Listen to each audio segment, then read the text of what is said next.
Yeah, there are evidently very serious threats to capitalism. Because, capitalism and the free market is a system that rests on consent. It involves all of us choosing to live in a particular way that respects each other's rights, that offers opportunity to one another, where we realise that by working together we can end up better off by a system of exchange. But currently, you have a system where we have there's a major obstacle, particularly to young people, being able to accrue capital in the first place.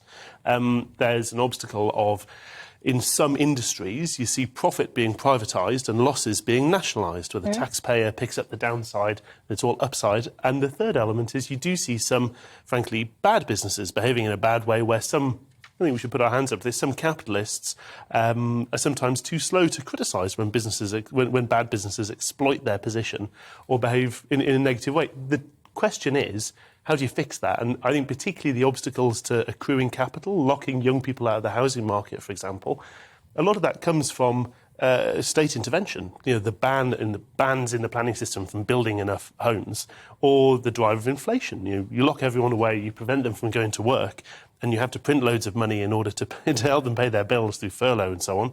Of course inflation rises, but what that means is that people who did the right thing, who saved, are then robbed by inflation of the assets they have accrued. And the question is, how do you fight back in order to reset that balance? I don't know. That is indeed the question. Are you worried about this, by the way, at home? Get in touch and let me know. Dana, where do you sit? I think capitalism has been in crisis for quite some time, as we saw in the 2008 crash. Obviously, I think, the government ended up bailing out the banks to the tune of, 80 billion, something like that? I'll find the number in a moment. So, yes, I do think what we really have to look at when we're talking about this crisis is wealth inequality. And I was looking at a study by the Eurostat, which I found very interesting. They basically studied 10 of Northern Europe, anyways. They measured the 10 richest places and the 10 poorest regions in Northern Europe. And what I found very interesting is that the richest place in Northern Europe is actually central London.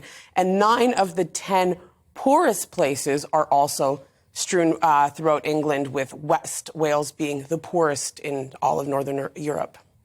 But what does that tell us, though? Because if you look to other countries that have capitalism as their primary economic system, if that's the right phrase, then what? Are they faring better than us, worse than us? Are we saying what it's saying is basically the wealth gap is growing and the rich are getting richer and the poor are getting poorer. I think you'd find a lot of... I think it's definitely the case that the rich are getting richer. That doesn't necessarily equate... A larger gap doesn't necessarily mean the poor are getting poorer. Are they, though? Well, we've had societies where we've tried to enforce equality as the primary outcome, even if it reduces the lot of the poor. As long as everyone's equal, that's the primary goal. And that increases human misery. I don't think it's the case that the poor are getting... I would say that wages have pretty much stagnated, and we do see a cost of living crisis, which in, basic terms basically means people have less money to dispose of, right? Or just use on what they want to use it on. Dominique? I don't think the issue is necessarily capitalism in itself, because the primary goal of capitalism is competition. And that competition is indiscriminate. It's based upon what you can offer and whether or not you can offer that at a competitive price. That means that businesses tend to make their products better and indeed cheaper, because obviously people want better and cheaper products. That's how capitalism works. I think the issue is that we're seeing an era, and I think it's probably...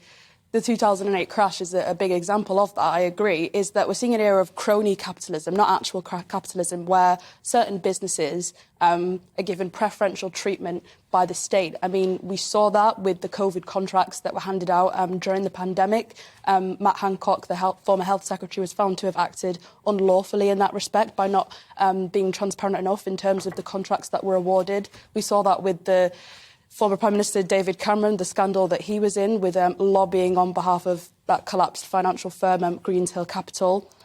We're at a time where we're not rewarding businesses based upon how they perform, but really based upon, whether or not you have a certain level of contacts within government. And I think that would occur irrespective of a Labour or Conservative government. I think there's an issue really deep at the root of our system. And if we actually went back to, competitive free market capitalism and not this weird communist/crony capitalism that we've seen, and we really wouldn't be in this position. We're not in a communist society, though. I don't know. We're not in a communist society, but it's like this weird I mean, perhaps that was a bit of a hyperbole, but it's like this weird mix of socialism and capitalism. We've got the government spending all this money, especially during the pandemic, and then snatching it all back by refusing to give people pay rises, obviously because of the inflation that they've caused, whilst at the same time allowing pensioners and those receiving state benefits to have their benefits and their pensions rise to match inflation. It's not fair.